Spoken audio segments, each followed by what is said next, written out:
This is Robert with Deep Thought Cycle Block. You know, I was gonna play music for you guys tonight. Haven't had a blog in a long time. In a week, sorry about that. I've been very tired. You know, I have music for you, and I forgot to charge my speaker. Right? Forgot to charge my speaker. So no music for you. But that brings me to a very interesting topic, the next topic.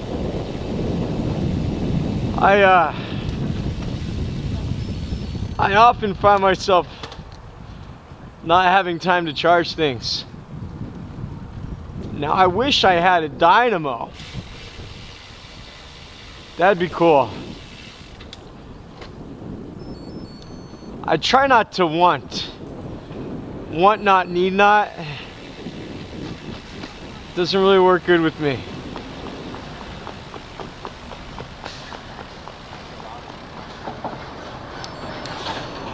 It doesn't really work good.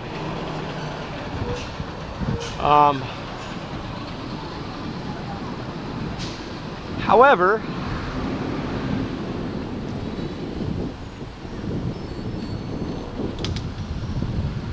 you know, alright, so I was looking for tints, and I came across, no, actually I was looking for rohloff hubs to see if I could find secondhand ones online. And I saw on a website in China, well, you know, on Taobao it's hard to find secondhand stuff that much. It depends on what you're looking for. I found one on a troll, but it was so close to the new price, and honestly I don't have anywhere near the money needed to get a rohloff. I was just thinking about it, you know, and honestly I'm not sure if I'll ever get one in my life. But what happened is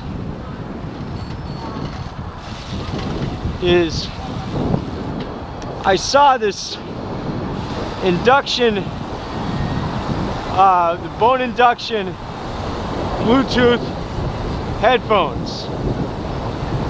They caught my eye. Now, why did they catch my eye, do you wonder? I'm sure you're wondering, why did that catch his eye? My God, that's evil. Nah, well, fuck. What happened is, I had previously, when I swam, you know, my old bike was stolen when I got hit on the bike, passed out, woke up, it was stolen. I was, you know, years ago I was more tired than I am right now. So, and if you follow my blog for a while, you'll see that. You see, I've even rode home drunk, and not good, man. Not a good thing. So what happened is, I stopped. You know, I had a blood clot, right, in my leg, and I was riding a lot when Solaris was born. And Paul was born, and I was riding my other bike at least 25,000 kilometers. I was riding a lot, man. I was tearing up drivetrains too. Like this drivetrain I've got has gone 20,000 kilometers. At that time, I had like XT drivetrains. Are you gonna let me over, motherfucker? I had XT drivetrains on my old one, and I was wearing out sprockets so fast. I was riding in rain non-stop and everything. I was like a madman. Harder on the equipment, I don't know. I mean, I don't know if it's just gotten better or what.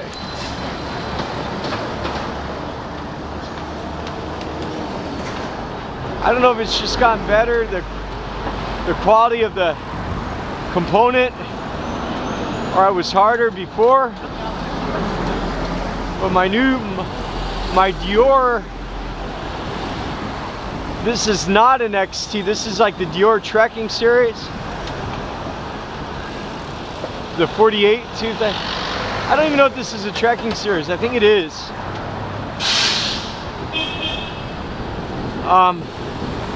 It hasn't had like, I change chains like every 3,000 kilometers or whatever, 4,000, I don't even know.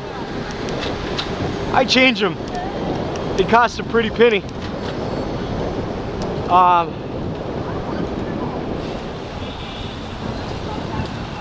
But I do change them. And so anyways, I had, you know, I went from being riding my bike every day, and at that time, believe it or not, when my bike was stolen, I was having thoughts about maybe I should stop riding, because I was just insane. I was, you know, when I go my fastest in the morning, I'll get a 28 kilometer average per hour, but I was in like 30 kilometer an hour averages, and I was, you know, 110 kilometers a day in the worst parts of the city, in the worst traffic. I was starting to get worried that I was pressing my luck.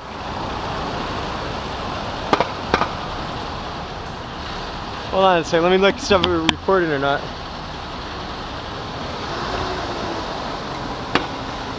All right, we are recording, huh? Awesome. Everything seems okay. We're doing the low frame rate night recording, the 30 frames per second. I'll switch that back to 45. I did this for the gentleman that said he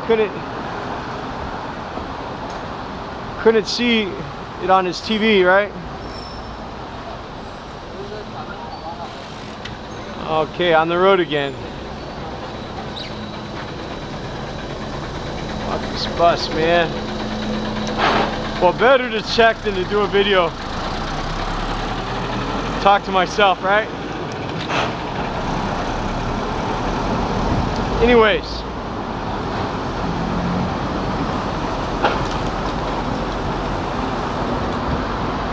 So what happened is,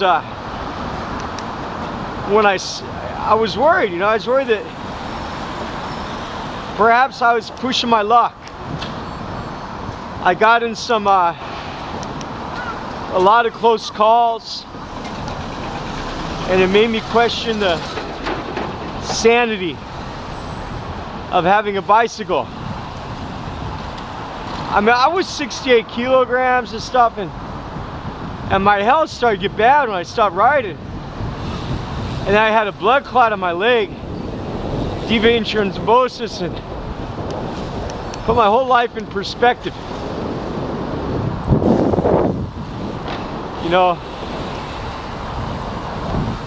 I thought that maybe, not maybe, I thought I mean, they said go to the hospital, you're gonna die, give us 20,000 yen, get on blood thinner for the rest of your life, right? And I'm sorry. This news for me was very tragic. I was not looking forward to living that lifestyle of being on blood thinner. So I said, fuck it, I'm gonna go do laps. And I swam, and I was doing great swimming. But swimming takes a lot of time, man. You're just like an extra 2 hours a day, and outside of, you can't swim to work, you know what I mean? But during that time swimming, I bought an induction bone headset so you can listen to tunes while you do laps. And doing laps himself is a tough thing in China. And it worked fairly well. It wasn't spectacular, but it did the job. I had a finnis swim. And when you're doing 5,000 meters or something, you need some kind of music, right? I mean, I did. So I was surprised to come across this Taobao seller selling induction bone headsets. I didn't even hear about it. So I had to go look it up. And they had this thing called the Shockerz Air headset. I thought, well, that's pretty cool. You know, there's a negative thing about having my speaker. Number one, my speaker, as you saw a lot, it falls out of my handlebars. It's not the best setup. And if I put it on my fork, I could not hear it all the time. The traffic was too loud. And you know, my charging port on it and the volume control, it's on its last legs, right? So, you know, and I was worried. I thought about getting a new one, but it's tough in China. There's so many fake ones, and I don't like to buy anything new. But I thought, well, fuck it, let me see what this is. And checked it out.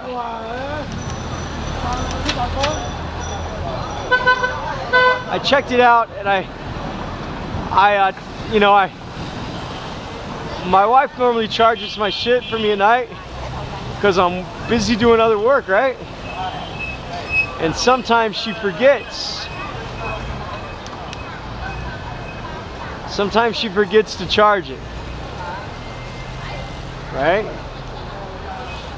And she forgot to charge my speakers yesterday morning. And I said, well, fuck it, man. And also when she calls me, I can't stop. I'm always in a hurry. So I like to have a way to communicate. Now, fuck, I should have gone the other way. I'm gonna stop going this way home. I'm gonna take the other route that I take normally on Monday to Thursday. I'm sick of this traffic. This is bullshit, man. Everybody's an asshole. And I mean, it's cute and stuff on the camera sometimes, but it's also a pain in the ass too sometimes. Because I could be home with the kids right now. I won't take this way home no more. Last time going this route home. I promise, okay?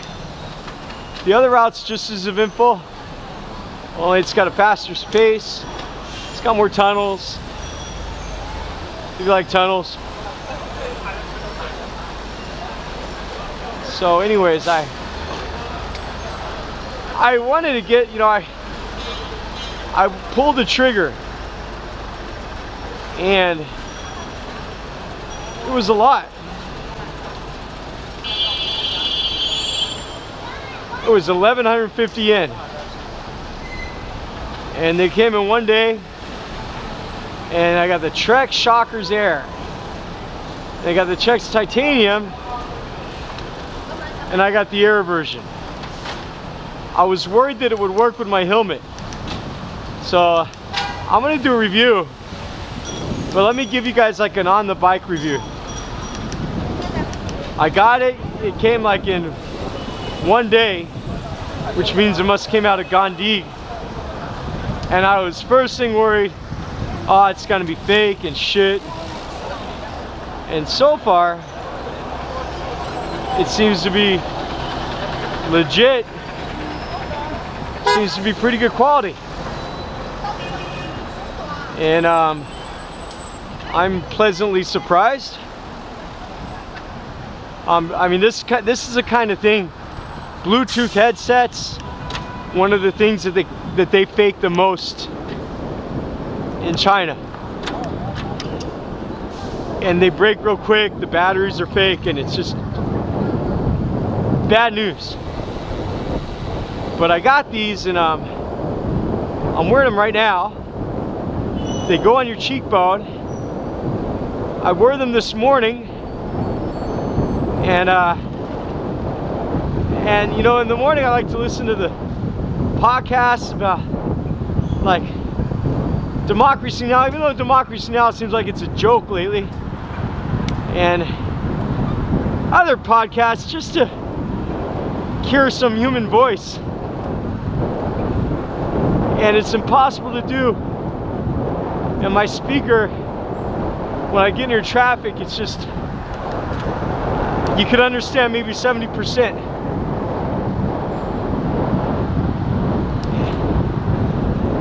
However, this morning, wow, amazing. Now, some people say if you turn it up, it shakes your cheekbones, vibrates too much. I did not have a big problem with that, and I could listen to podcasts and talk to my wife and answer phone calls, and really importantly is I could hear everything. I could turn it down to a low volume. It's on the outside of my ears, on my cheekbones, and it doesn't interfere. And then when I got to my hotel, my bike hotel, this morning to teach, amazingly, I could change my clothes, get dressed, and listen to things like the Tesla podcast or some kind of science geeky podcasts, and it's great, man. It's and then I go walk up to the classroom. While I'm setting up in the classroom, I could put on music or continue to listen to podcasts, and nobody knows. It's not like I got earphones in my ears. It is awesome, man, and leave them on all day long. You don't even notice they're there. Right now, I'm listening to the best of Leonard Cohen. I wanted to put that music on the speaker. I forgot to charge it. Now when I go to US and stuff, whatever, being on a bike, I don't want to miss any phone calls. I don't want to be in danger. Answer my phone call. I like to hear the lap speed in my ears. And this seems so durable. Like I could use it the rest of my life, maybe. And it seems waterproof. They say that. We'll see for sure, won't we?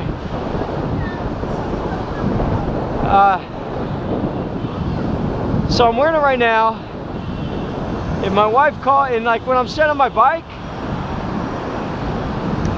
I put Bobby on the speakerphone. And when Bobby's on the speakerphone,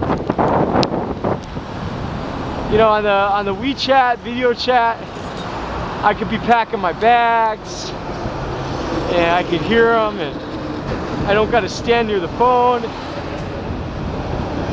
You could hear me. As a communication tool, bringing me closer to the Internet of Things and the third industrial revolution. It's great. I could see myself getting lots and lots of use out of this. Voice commands to Google, and when I ask for things to be translated, I can hear the translation more clearly. How's the quality? You know, am I like, can I feel the bait? And am I like an audiophile that's, man, if you could hear it, it sounds good. It sounds much better than the swimming versions sounded. The technology's clearly advanced since the last time I tried bone induction, but that was underwater. I don't want to knock those. They did a pretty good job. You know, if you're swimming the finnis swim, they work quite well.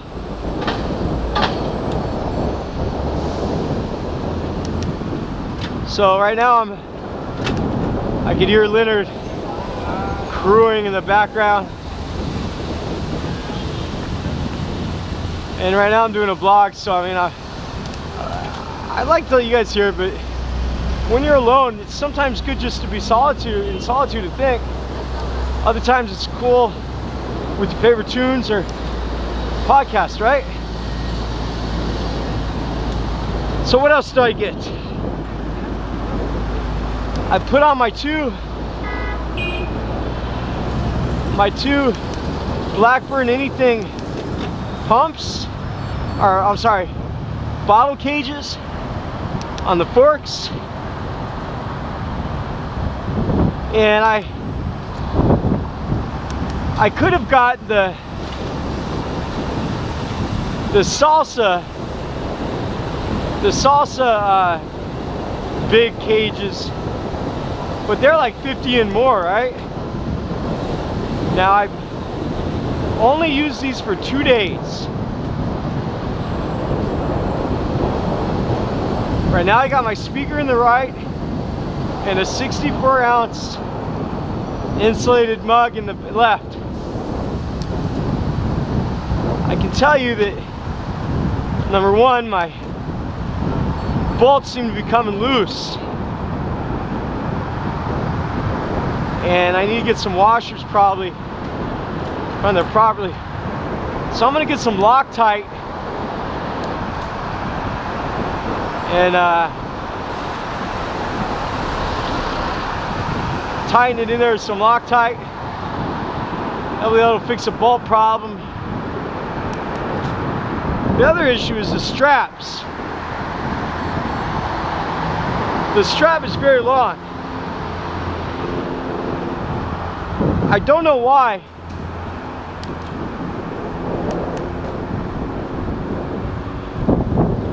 I don't know why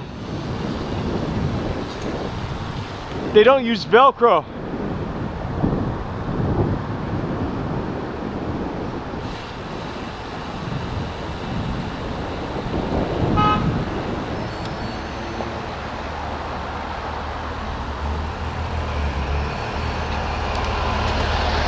I don't know why they don't use Velcro on the straps, because they're long straps, so you got to tie them up, and the clasp that they use kind of slips a little bit, so I got to hear the bottle rattling a little bit and the 3 rides. Now I'm only on the 3rd ride with it, so that's not saying much. I'm sure I'll figure it out and fall in love with it. So I got those on there. I'll have to get the front rack on there later on, it appears.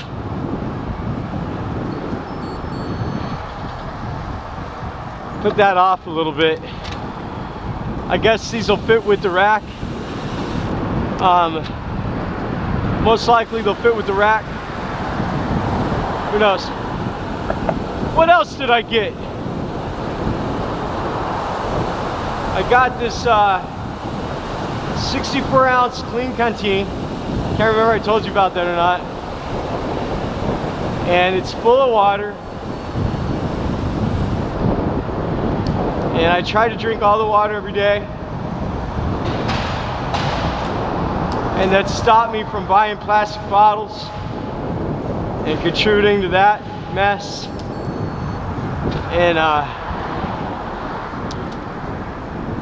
so I try to take my water from our drink water home. It's great to be self-sufficient on water through the entire day. I normally would drink at least 1.2 liters. Not in the summer. I mean, in the summertime I drink more of it. 64 ounces works out to like 1.8 or 1.9 liters or something. So it's a little bit more, but it's just water. Water doesn't go bad, you know? And I had a hydro flask gift from a student's father. The lid's broke, and I'm trying to test the lid, believe it or not. The broken lid, it spilled water on my Unicomp Model M keyboard, and it killed my down arrow on my left control key. So I really hope that my keyboard could dry out and work again. I'm so sad about that. Just trying to get my other mug working so I can take coffee to work. However, I ended up saying like,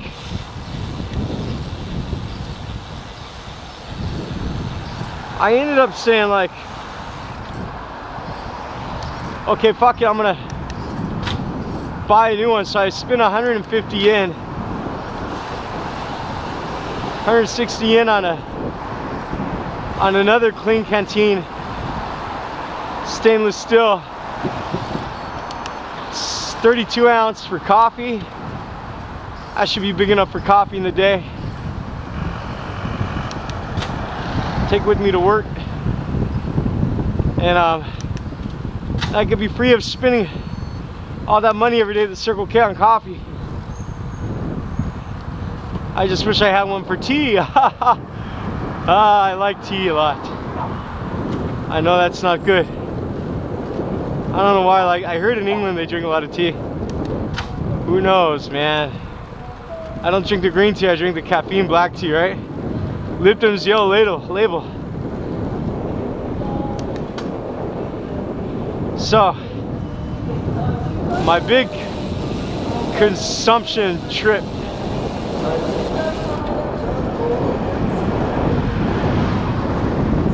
I wish it wasn't like that, but it is what it is.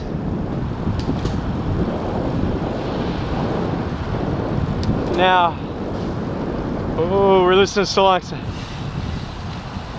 Hey. Ah, can't even pay attention at all.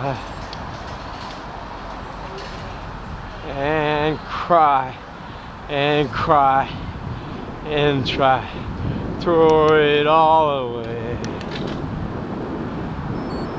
So anyways,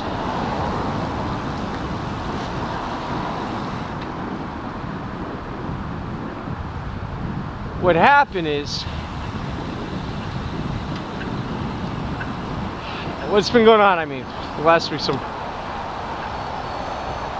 maybe not a good idea to listen to music and blog at the same time. I'll try to do it. Sure, we could do it. I just wish you guys could hear it. That way YouTube could own me, right?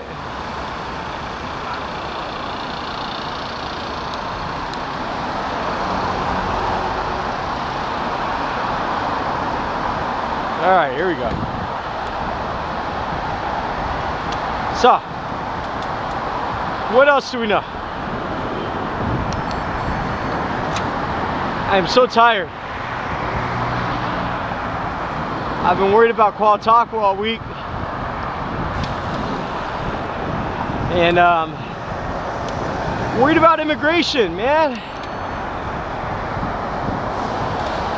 Try to, you know, I see about tents and how am I gonna do this?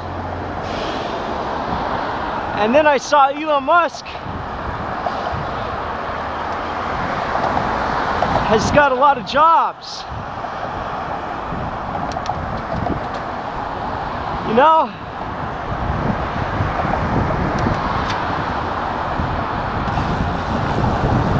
He's got a lot of jobs going on.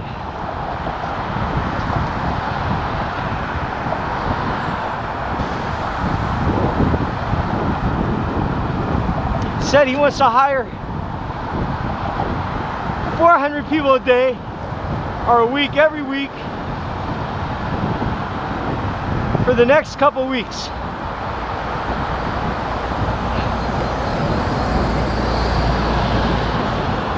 I didn't want to do an assembly line job, but you know, I thought anything to get in the door. You know, I was getting psyched up to go back to the US, ironically.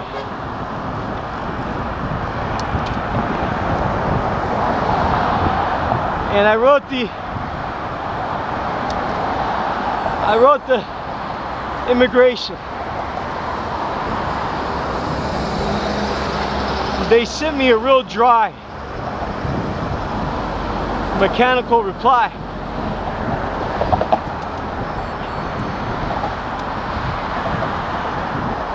What was in the reply?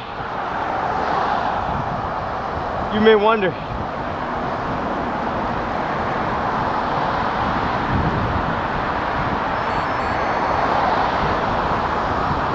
What was in this reply?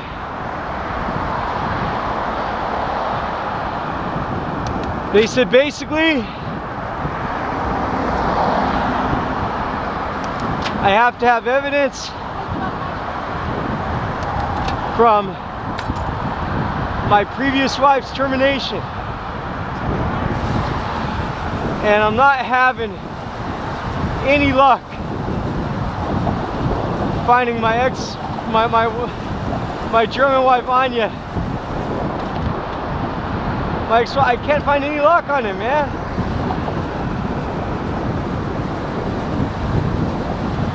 I can't find any luck, and I'm asking my friend in Germany for help. He said he's gonna help, but I haven't had any answers yet from him. So that's one challenge. The next challenge.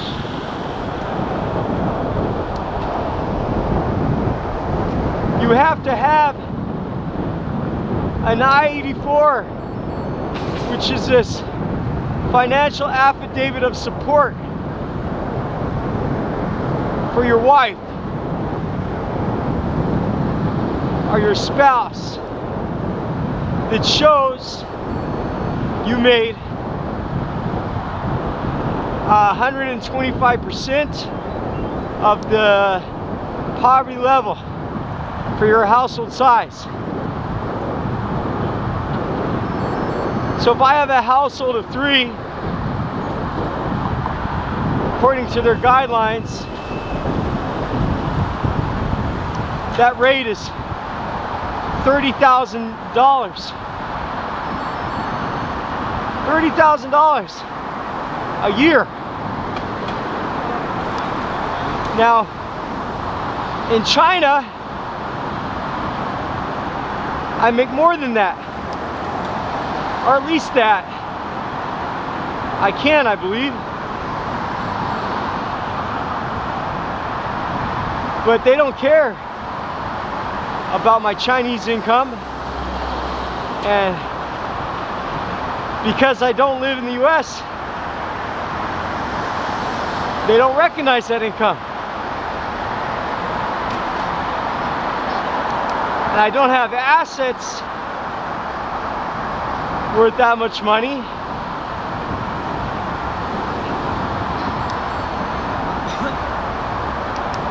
So my only option is to co-sign. Get a co-signer. Or that means somebody's gonna sign their name that they're responsible for my wife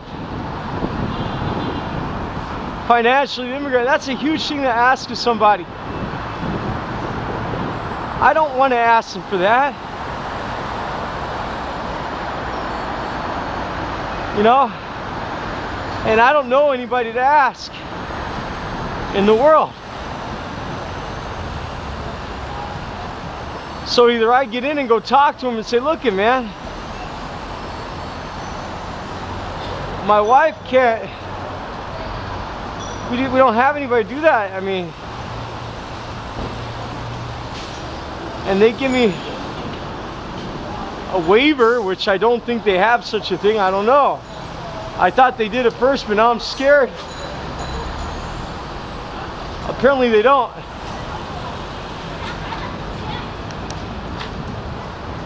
Apparently they don't have such a waiver. I'm not sure really. I mean, if I go back to the US, I gotta leave my wife. And for 13 years I've been with her, and I've always fought to keep my family together and safe and shelter, and my kids together with their mom. And the idea that I have to abandon my wife to go back to the US to make $30,000 for them to allow my wife in is unfathomable to me. I just can't believe it. You know, my wife was reclusive and bipolar and had manic depression, and it took so many years and so much pain to go through this shit with her. And she's just starting to do better, really. I mean, it's came a long, long way. And now I gotta abandon her, and she's scared to be alone. And she's been with me since she's 19. And it's tough in China to get jobs. She doesn't have the skills to get a job. And she can't take care of herself here, man. I mean, you know what recluse means? It's not like a choice. I mean, like, seriously, I had to learn. I'd be like, what the fuck, don't be lazy, don't be lazy, don't be lazy. I had to adjust my outlook on life to realize what mental illness is and how it affects people. And I am such a hard ass.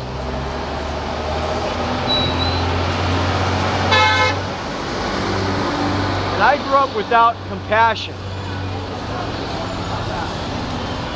So I did not show compassion to her like I should have, maybe. And I was really hard, you know. It took a lot of years. I mean, we just got on the lithium a couple years ago. And found the right medication, and if I abandon my wife, she's got to go to the countryside. You know, she's still sober. And you know, if she drinks, she was in a ambulance a couple weeks ago. Like a can or 2 cans, like passed out on the floor, like fucking something's wrong with her body. I got a liver function test, kidney function test. And this is not normal. I mean, she used to be able to drink like somewhat many years ago. But now it's like a can or 2 cans.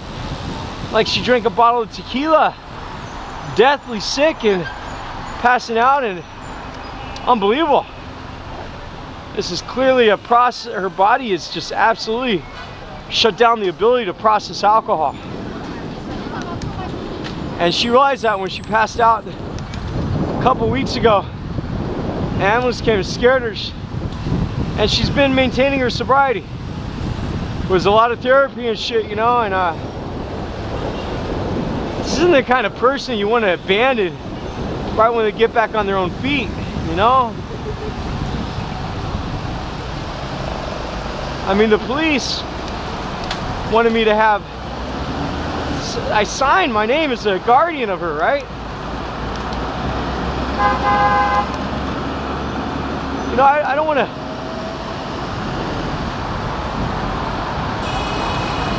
abandon her in China now. You know why? Because she'll go back to her brother's house. And in a small village,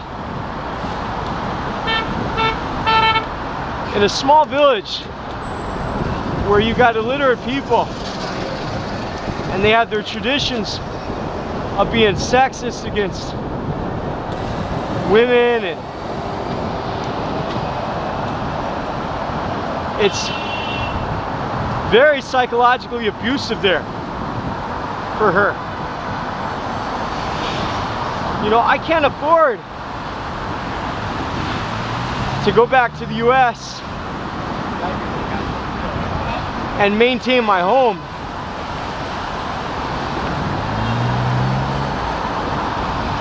in China.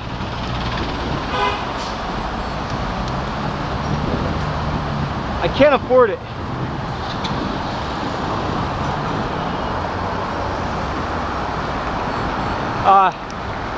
So she'll have to go back to the US. I'm sorry, go back to her brother's house and her mother's house and be subjected to a lot of shit that fucked her up to begin with, you know?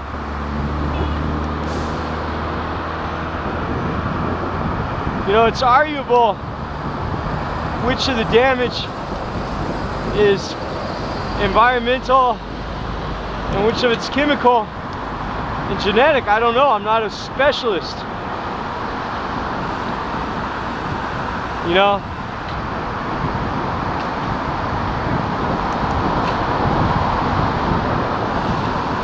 I'm not.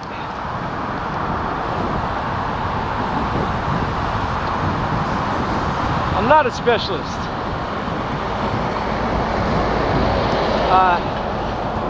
But I am a specialist in caring for my wife. 13 years of that, let me tell you what. I'm scared. I mean, when I met her when she was 19, now she's 33 now. When I met her when she was 19, if she didn't meet me,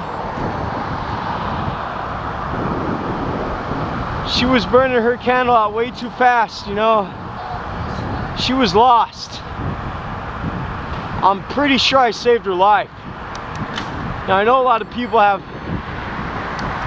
wishful thinking about that,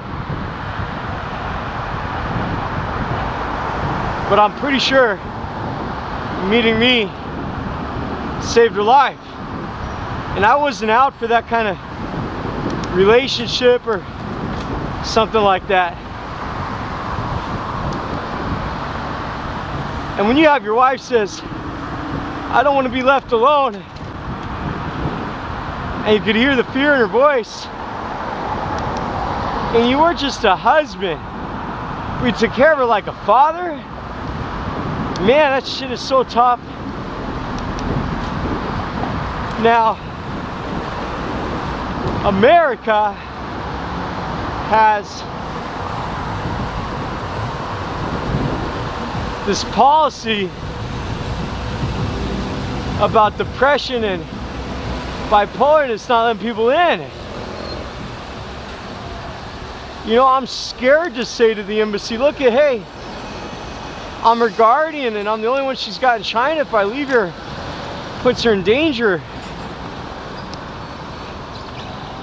I'm scared to say that. Because if they see that she's, you know, they won't let people in suicidal or something, you know? If you attempt suicide, they won't let you in the US. Did you know that?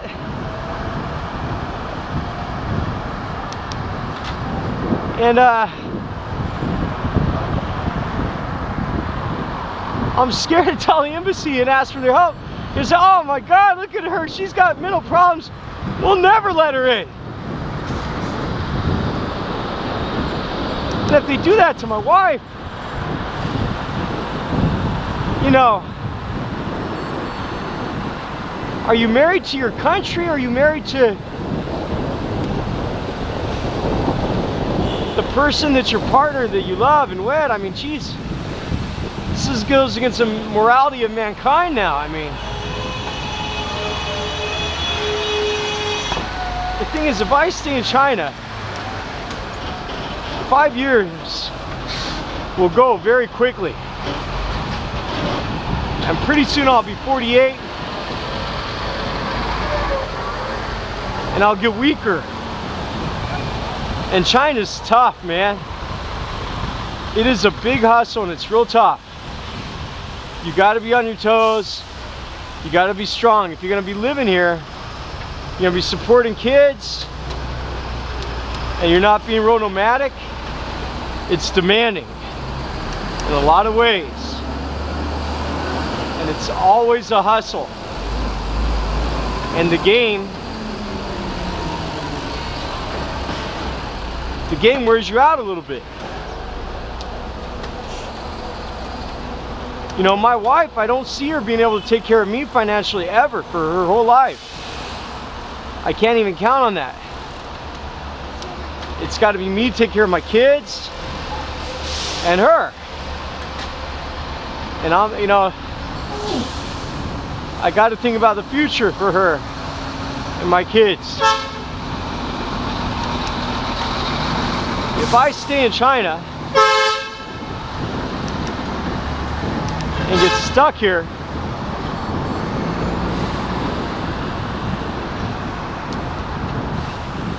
you know, I live pretty good and I'm doing real well. I mean, well enough to buy my family food, shelter, and clothing. And I'm not dying out of money like everybody I hear in the US.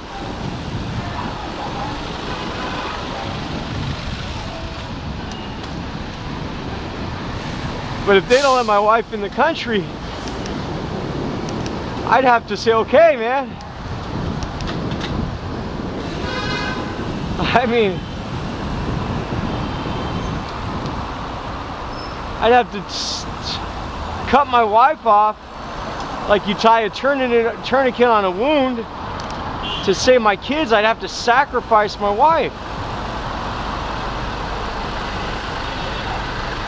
If I don't go back to the US when I'm younger, and 43 is not that young, but I still feel young,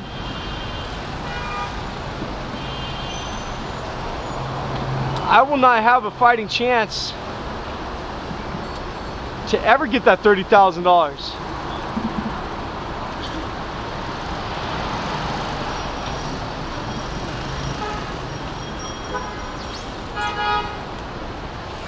And then in her older age, I'll have to leave her.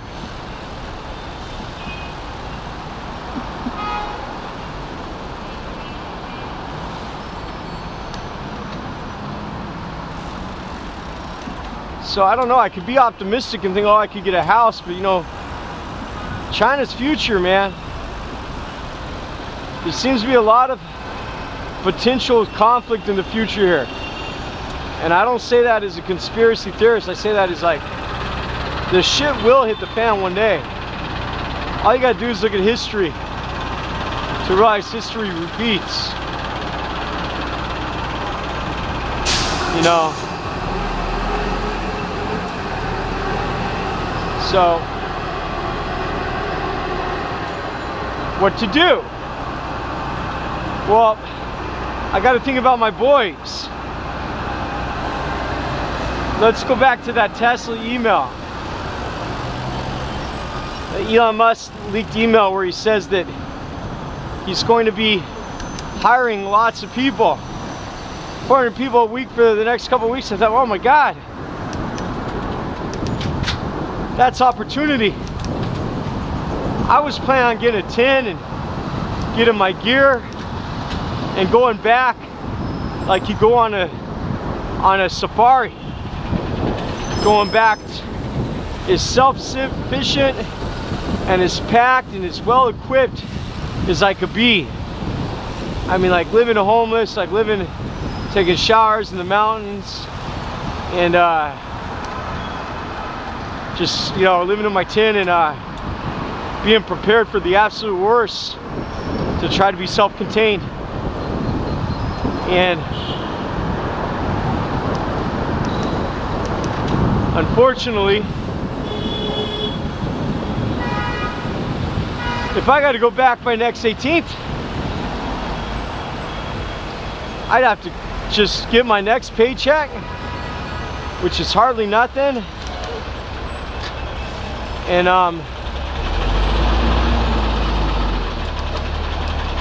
get whatever little I have and grab and go. Now, what about my kids?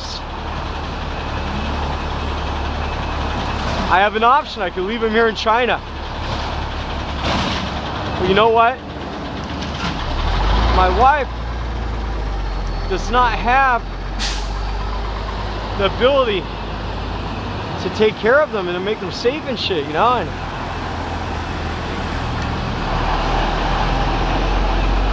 it's just not there. It's got an electric bike. It's electric, guys. There's a powered hub in the crankshaft of that. E-assist, huh? That's okay. I got two legs, right?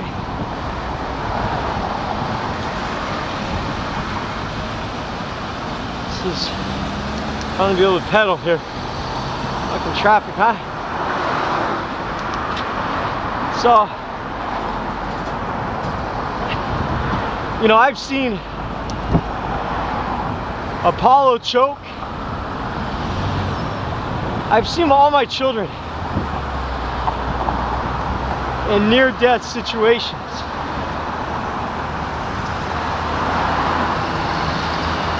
None intentional. But we don't have health insurance. I never have had. And health insurance, even if you have it, is not that helpful in China.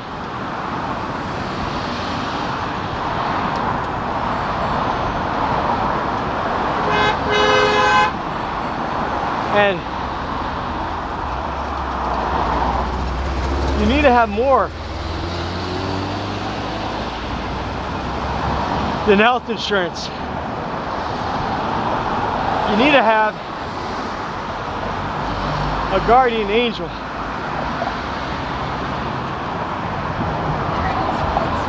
And I've been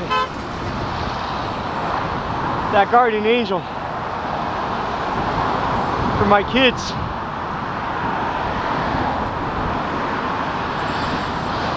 You know,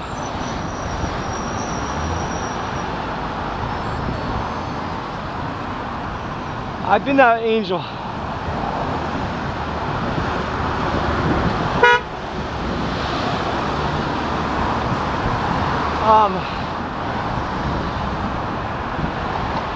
And if I was on the other side of the world,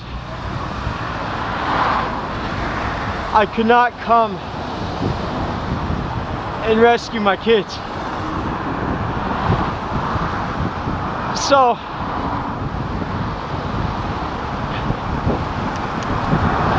it's all but apparent.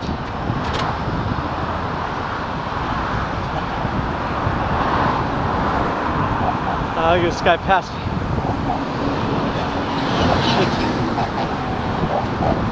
I'm tired, man. It's all but apparent I had to take him with me. And why? And that even leaves my wife more alone. And it's not good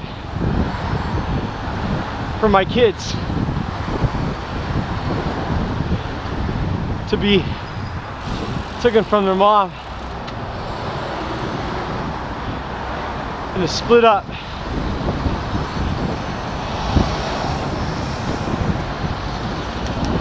It's terrible. You know, and another thing, I can't take my kids with me to work in Guangzhou.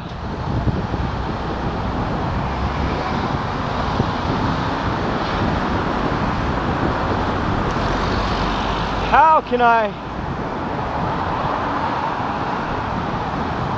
take them with me to find a job in America?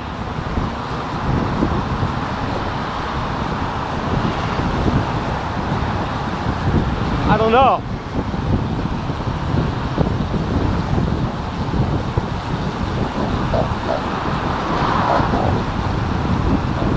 I don't know.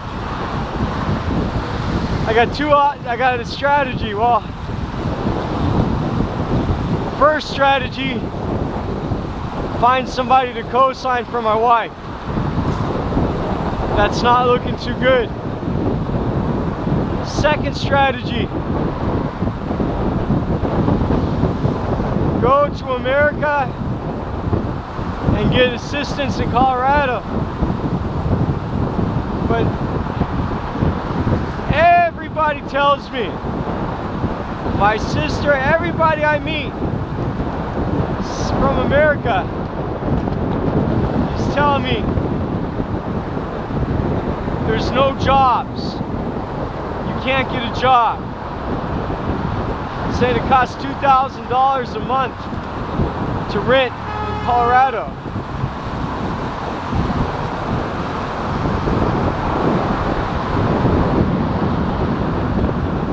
I don't know, man. The embassy told me Colorado gives me aid.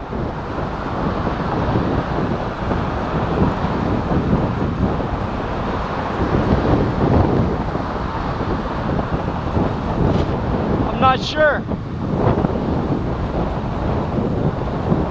If I show up in Nevada, will I get aid or not? Scares me.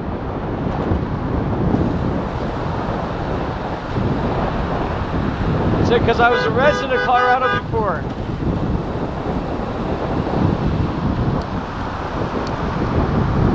So, well, if I wanted to go get these jobs in Tesla, I mean, I wanted to be some kind of technical trainer. I wanted to prepare my CV real nice.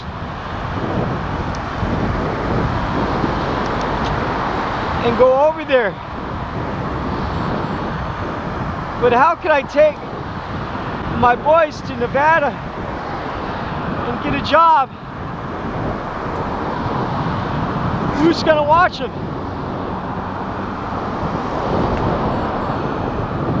I don't want the government trying to take my children away from me. They're already making me lose my wife. It's fucked up. I mean, how do you go to a job interview?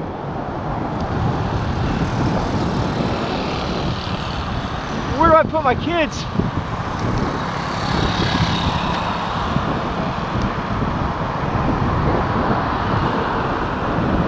You know?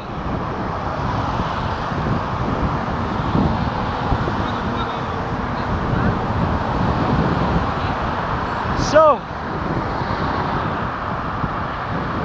that's the question. Do I save for a couple months? Get my tin and my gear,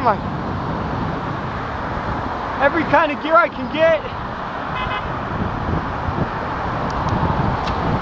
before I return into the US?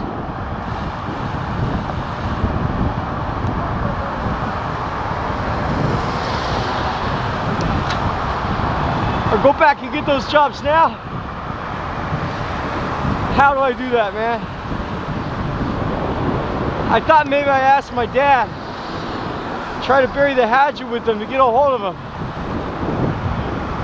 See if he could watch my 3 kids while I try to go to Nevada and get a job.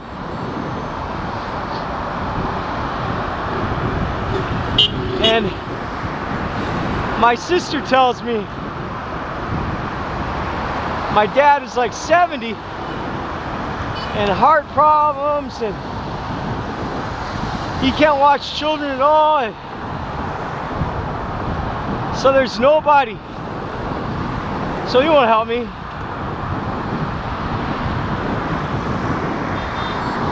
I really don't know what to do.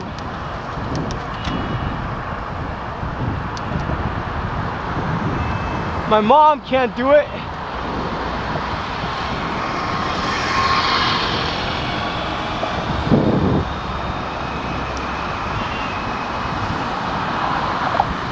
I don't know what to do, man. My sister's nearly unemployed. She can't help me.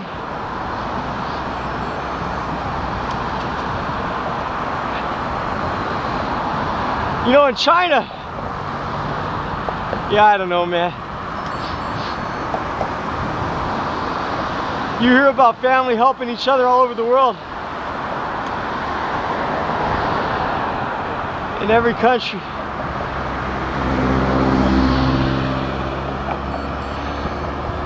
Not me.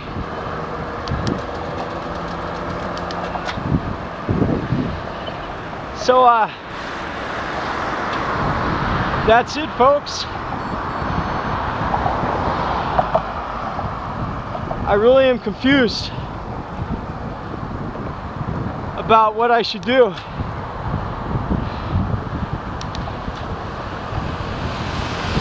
If I apply for the I-130, I gotta get my tax return. I try to file my taxes and they don't recognize the Chinese phone number to file for free. I don't understand.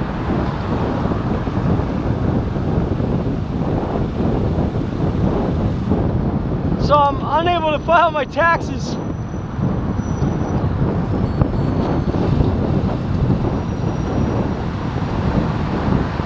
And just for me to go talk to him, it's gonna cost like $3,000, more than $500, which is like almost 2 months of rent here, you know?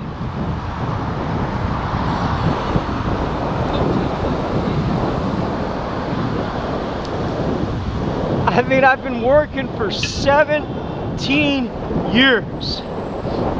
I've been employed non-stop. I've never gone a week without a job. I've never had unemployment. I never had any social health benefits. And look at this shit, man.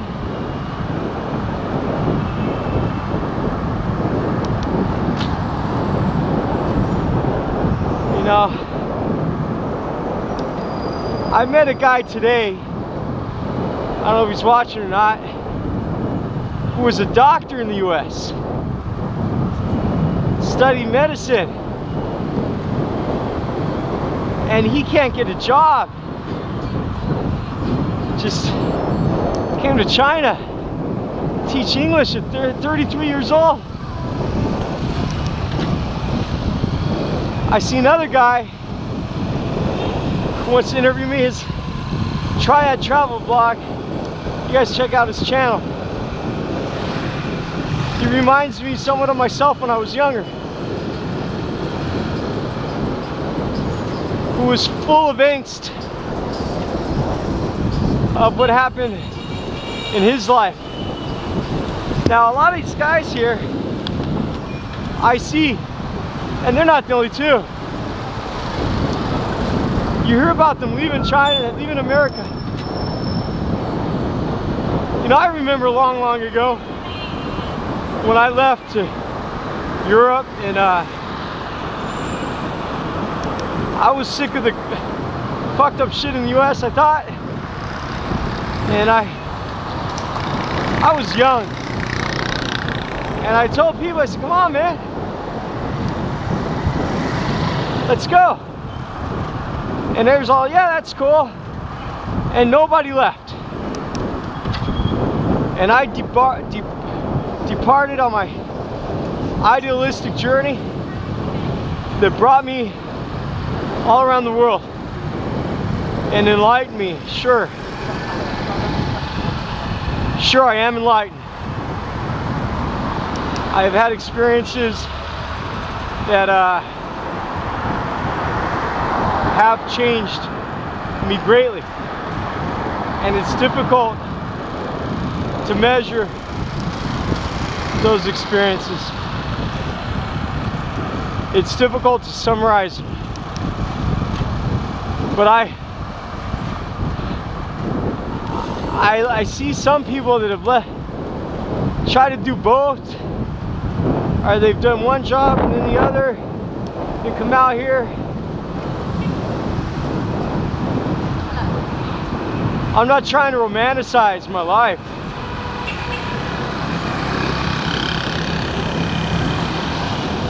But I've done everything and more than what I hear from these people first coming over. I hear about their visions of being a visionary and stuff. Man, I live that lifestyle, and I don't think you got a pissing contest about who's the most bohemian or something. You find out life is a journey, and it's not, it's complex, and you start meeting other people and realize that there's complexities all over the world, not just in one geographic location, and it's not predetermined by nationality. There's, the challenges are still there, they're just different. They affect you, and they affect the people around you, and it's a struggle of humanity. There's some struggles which are universal.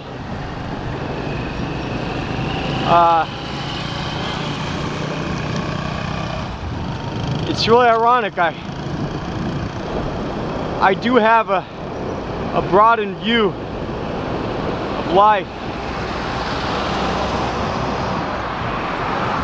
And ironically, I look back, as I look at returning to the US, and everybody I meet, you know, when I left, people said it was cool, but crazy. And And now that I'm going back, I see everybody wants to leave, and they got the attitude what I had 25 years ago. It's just starting to catch on, and I'm optimistic that I've grown in different ways, that when I go back, my outlook will be somewhat different. I have no question about the injustice and the challenges in this world, and what those things are. In the US, I have no questions about. The fact is, there will be culture shock,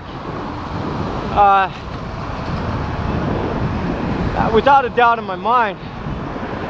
But I think now at my age, I think how I handle that situation will be something different, and perhaps maintaining my clarity and my experience will help me to overcome the unknown situations which are in front of me. A big unknown variable is I've always had difficulties being away from my wife. I mean, we've been together for 13 years. In 13 years, the most me and my wife have been apart has been like 1 week or 2 weeks. And when I was younger, that used to mess me up real bad, psychologically.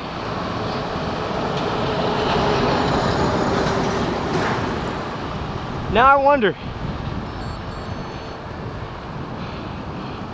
when I look at the counterculture in America, what I see is like a commercialized envelope of optimism. Like I've listened to Democracy Now! For many years and decades, I don't know, man. It's not what it used to be to me. Maybe the media itself changed, or maybe I've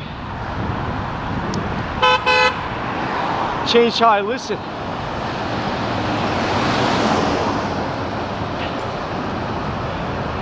The marijuana movement and a lot of these things happening in the US. The culture of music and songs,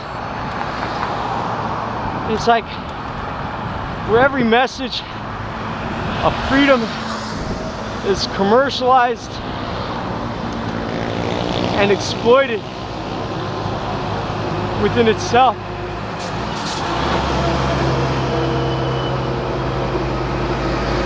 It dazzles so many. So many people are caught up in the fuck you songs, and whether it be hip hop or whatever music with a message, and with this fashionable feeling of being in a refugee camp, pretty much. And It's not like the kind of fashion that people want to choose. It's the kind of fashion that they don't even realize that they're in. Like in China, the Chinese people do not realize to a full extent that they're being censored. They don't realize which information is closed to them.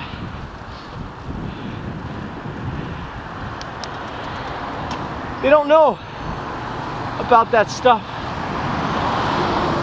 because part of their fabric of daily life and group logic, it's fully becoming a product of their environment. The people in the US that are counterculture, I mean, they don't realize that it's not really that counter. It's not really that free. It's more like a prisoner decorating their cage, their cage.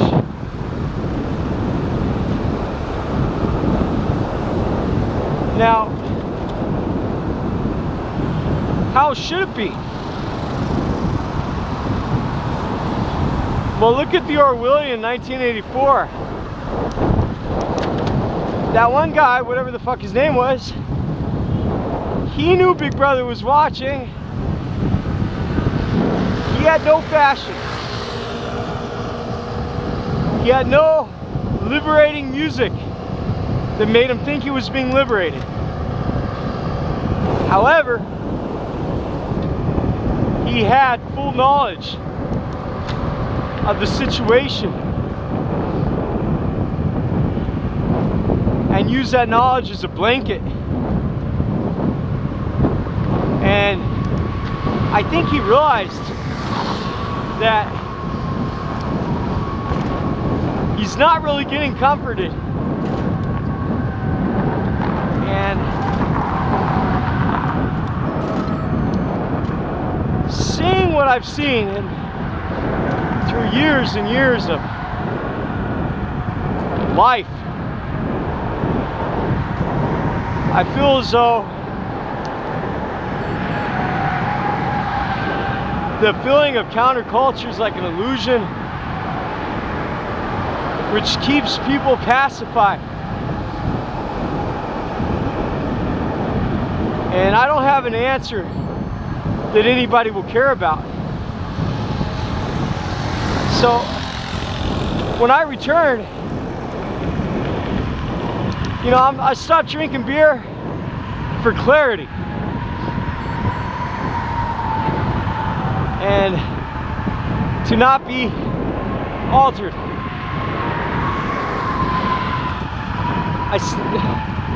I don't have an urge to get high for the same reason. I haven't smoked for many years. Many years. Your body with dopamine and just being aware, that's a way to be high. I know it sounds strange, like a natural high of knowledge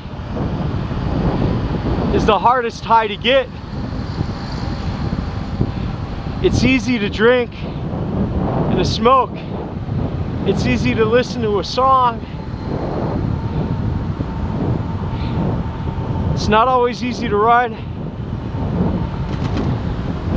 And it's easier to think when you ran that you've actually escaped. Time is a butcher.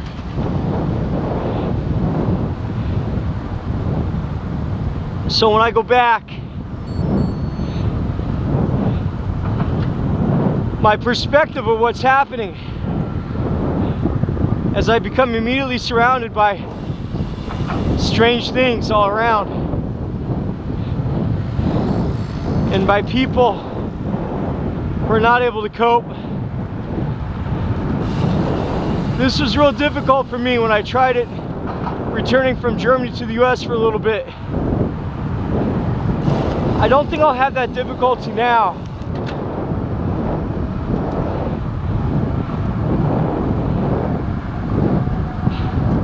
I'll have a difficulty trying to feed my family and to make my wife safe.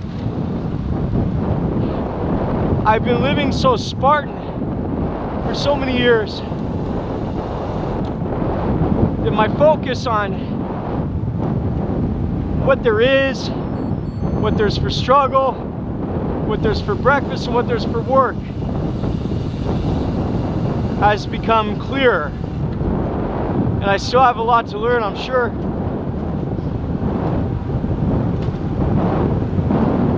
But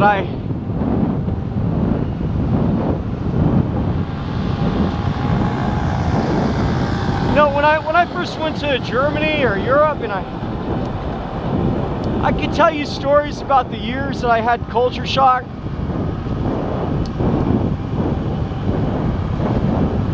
You know, there's different periods of my life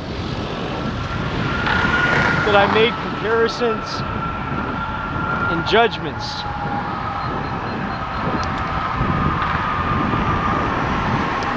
Now, I think I've gained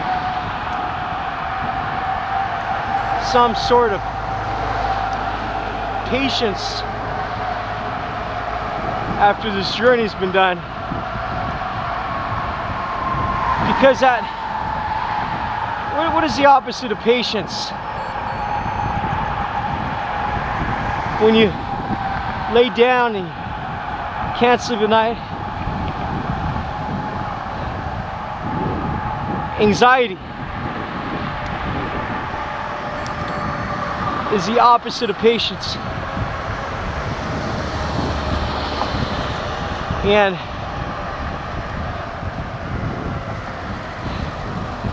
anxiety could be hid from in feelings of counter-revolution, counter-culture, a song, a beer, a drug could artificially calm your anxiety. But wisdom and experience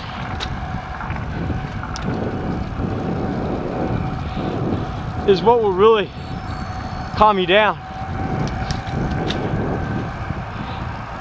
And I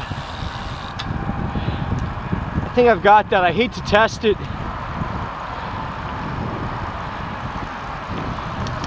I hate to test it.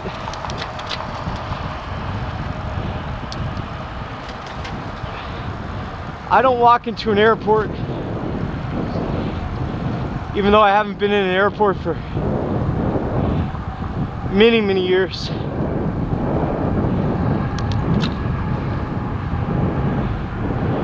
I don't walk into an airport and feel that I'm going on a journey. I walk into the airport and think about, where are my kids? Where's my wife? Where's the food? Is everybody okay? The same way I walk into any room. So I don't anticipate to get swept up in counter culture. In fact, I don't anticipate the anxiety of believing that that is a need that provides change or comfort. So anyways, I don't know what to do right now. I'm literally out of answers for a little bit, guys. I haven't slept a lot this week. I try to file taxes. I try to do research. I don't get a lot of time off. I've been barely sleeping 4 hours a night. Trying to make up with a nap. That's called polyphasal sleep. I looked it up on the internet. If it was healthy to sleep a little bit in the night and nap in the day, some scientists said sleep. I gotta take this phone call, everybody. Hello? Hi? I can't hear you. What? Sit. How come not home yet? I'm tired, or I had to sit and fix my shit. I'm almost there. I'm near Clifford right now. I said I'm near Clifford right now. I'm older and sore tonight. Hard week. What are you doing? What are you doing? Honey? Can you hear me? Oh, she hung up. See that, guys? I answered my phone by touching on my cheekbone. And that, my friends, is useful and beneficial. So polyphasal sleep, they're not really sure if it's okay or not. I'm not sure. But somebody, a scientist, said that sleep is like a disease. You can't escape from it.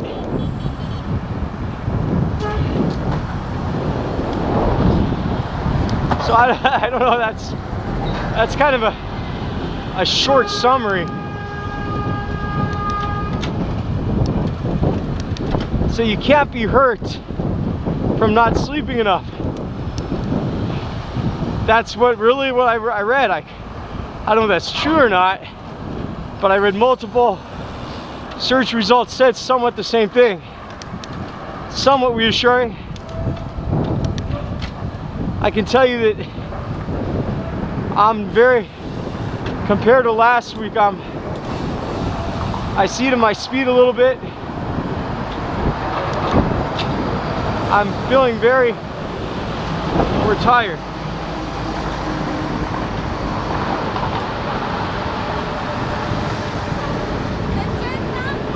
You know,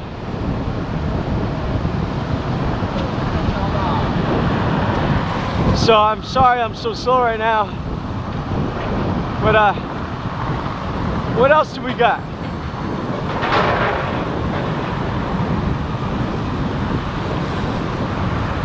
I was gonna say something else, I forgot.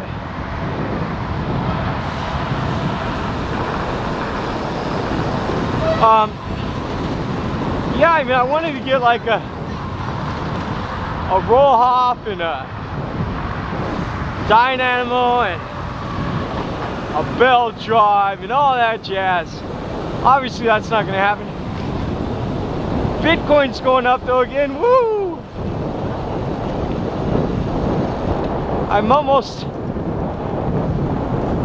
up to 1,600 US dollars in Bitcoin. I was up to 8,000 one time. I originally invested 3,000, so I haven't sold it. I'm still holding. Looks like altcoins are going on the way up. Who knows? Still looking at tints. I'm looking at some cheap Chinese 4-season tints, or a possible Big Agnes tint.